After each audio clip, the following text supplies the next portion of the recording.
Product చేస్తాం. మా ప్రధాన డిమాండ్ ధర్మేంద్ర ప్రధాన్ ని రాజీనామా మాత్రమే చెప్తే మాకు వేరే అజెండా ఇంకొకటి ఏం లేదు. దేశంలో ఇంత పెద్ద ఇష్యూ జరిగితే కనీసం ప్రభుత్వం దాని మీద మంత్రిగా తన బాధ్యత తీసుకోవాలి. ఆ వ్యవహారంలో ఎవరు పట్టించుకోలేదు కాబట్టి మాకు ఈ నిరసన అనేది క్లియర్ గా చెప్తున్న పరిస్థితి. దీంతో ఇప్పుడు ఇది ఇదే పరిస్థితిలో ఉంటుందా లేకపోతే కొంత మార్పులు చేర్పులు ఉంటాయనేది కూడా చూడాల్సిన పరిస్థితి అయితే మనకి కనబడుతుంది. సిచ్యువేషన్ ఎలా డీల్ చేస్తారనేది చూడాల్సిన నేపథ్యం అయితే చాలా స్పష్టంగా కనబడుతుంది. సతీష్ సరే అదే కృష్ణమోహన్, అసలు జెన్జీ ఏం కోరుకుంటున్నారు? అంటే ప్రభుత్వాల్లో మార్పులు రావాలనుకుంటున్నారా, లేకపోతే వాళ్ళు ఎన్నికల్లో పార్టిసిపేట్ చేయాలనుకుంటున్నారా? ఎలా చూడాలి ఈ జంతర్ మంతర్లో ఇవాళ జరిగే ఈ ధర్నాకి? సుమారు గడిచిన 10 సంవత్సరాలలో ఇప్పటిదాకా 80 పేపర్లు లీక్ అయ్యాయి. ఇప్పుడు సిబిఎస్ఈ నీట్కి సంబంధించి ఈ వివాదంలో కూడా సుమారు 5 మంది చనిపోయారు. వీరందరి నుంచి అంటే జెన్జీ ప్రధానంగా ఈ ప్రొటెస్ట్లో లక్షలాదిగా అక్కడికి ప్రజలు సపోర్టర్స్ కాక్రోచెస్ చేరుకుంటున్నట్టు తెలుస్తుంది. మరి ఆ సపోర్టర్స్ ఏం కోరుకుంటున్నారని మనం భావించవచ్చు కృష్ణమోహన్? బేసిక్ గా ఒక విషయం మనం ఇక్కడ సిరీస్గా అర్థం చేసుకోవాలి. యువత చాలా అగ్రెసివ్ గా కనపడుతుంది. ఎందుకు నిరుత్సాహంలో ఉంది.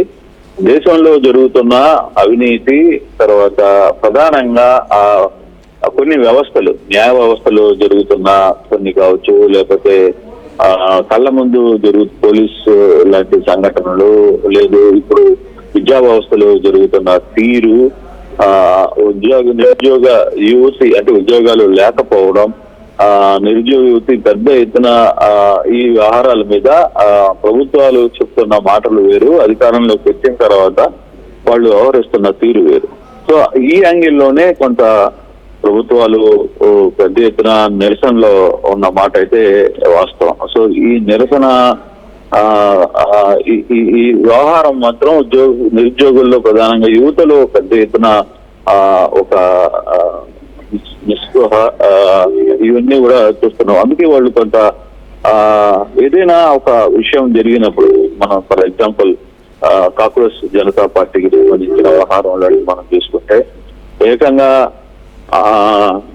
ఒక్క 4-5 రోజుల్లోనే 20 మిలియన్లు 22 మిలియన్లు దాకా యువత ఆ పార్టీని లైక్ చేసింది. వాళ్ళు ఇచ్చిన 4-5 నినాదాలు కేవలం న్యాయ వ్యవస్థలో జరుగుతున్న అంశాలు కావచ్చు, లేకపోతే కళ్ళ ముందు జరుగుతున్న కొన్ని అవినీతి, నిరుద్యోగ సమస్యలు కావచ్చు, వీటన్నిటి మీద వాళ్ళు చూస్తున్న ఇంపాక్ట్ ని సీరియస్ గా తీసుకునే ప్రయత్నం అయితే యువత చేస్తుంది. అందుకే ఈ రోజు కూడా ఇంత పెద్ద ఎక్కడో బయట ఉన్న వ్యక్తి అక్కడి నుంచి ఢిల్లీకి రావడానికి ఒక చిన్న పిలిపిస్తే ప్రభుత్వం ఒక్కసారిగా ఏం జరుగుతుందా అనేది వాళ్ళకి సపోర్ట్ గా, లేదు వాళ్ళకి సెక్యూరిటీగా ఒక 10 మంది పోలీసులను పెట్టారంటే అతను ఎవరో తెలియదు, ఏంటో తెలియదు, ఒక చిన్న ట్వీట్ కి ఇంత పెద్ద రియాక్షన్ చేయగలిగాడు. కొంత అసలు నిజంగానే ఈ వ్యవహారంలో కానీ చూసుకుంటే అసలుకి ఏం జరుగుతుంది అనేది ఇప్పుడు మనకి ఎగ్జాంపుల్ మన చాలా ముందు చూసాం. శ్రీలంకలో ఏం జరిగింది, నేపాల్లో ఏం జరిగింది. యువత బయటికి వస్తే ఒక నిరసన కావచ్చు, లేకపోతే ఇంకొకటి కార్యక్రమంలో వాళ్ళు ఒక నిరసన కార్యక్రమాన్ని చేపడితే ఏ విధంగా ఉండబోతుంది అనేది కొన్ని మన కళ్ళ ముందు జరిగిన కొన్ని లైవ్ ఎగ్జాంపుల్స్. ఈ ఎగ్జాంపుల్స్ తో యువత ఏ విధంగా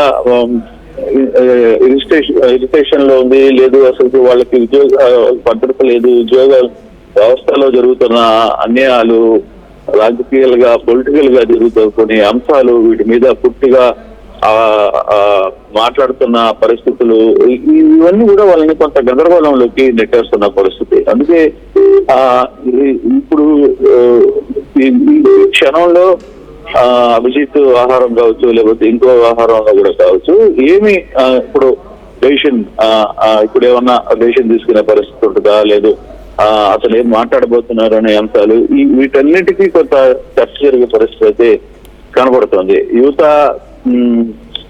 మీరు చూడాలి అసలుకి అభిజిత్ మాట్లాడుతున్న దానికి, తర్వాత ఈ కొత్త జెన్జీ బ్యాచ్ ఏవైతే ఉందో యువత వీళ్ళు ఏ విధంగా రియాక్ట్ అవుతారు, ఈ అంశాలని మనం ఒకసారి చూడాల్సిన పరిస్థితి అయితే కనపడుతుంది కళ్యాణ్.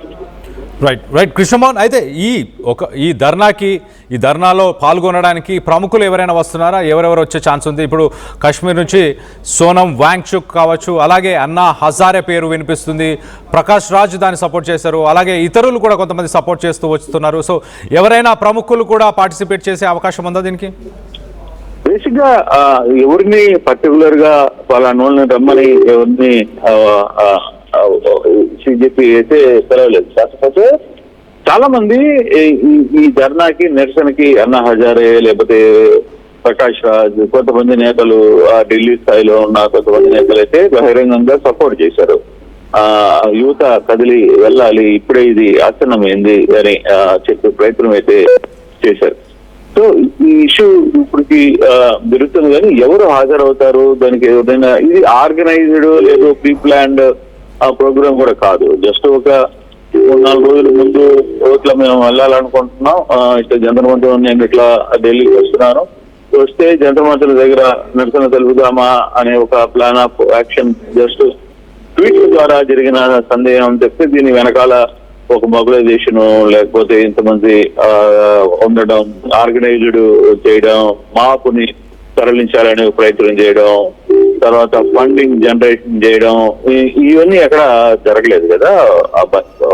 ఒకటి అనుకున్నారు, యువతలో కొంత వెళ్దామని అనుకున్నారు, బయలుదేరే ప్రయత్నం చేశారు. దాంతో ఏ విధంగా దీన్ని ఎంత దూరం వచ్చిందో ఇప్పుడు పరిస్థితులు పబ్లిక్ కూడా నిన్న చాలా మంది కూడా మీడియాలో సిజెపి వ్యక్తులు క్లియర్ గా అడిగారు, ఏంటి మీ వెనకాల ఫండింగ్ ఎవరు లేదు, మీ వెనకాల ఒక ఏదైనా ఒక ప్లాన్ ఆఫ్ యాక్షన్ ఉందా, దీని వెనకాల నడిపిస్తుంది ఎవరు మమ్మల్ని, ఇవన్నీ కూడా.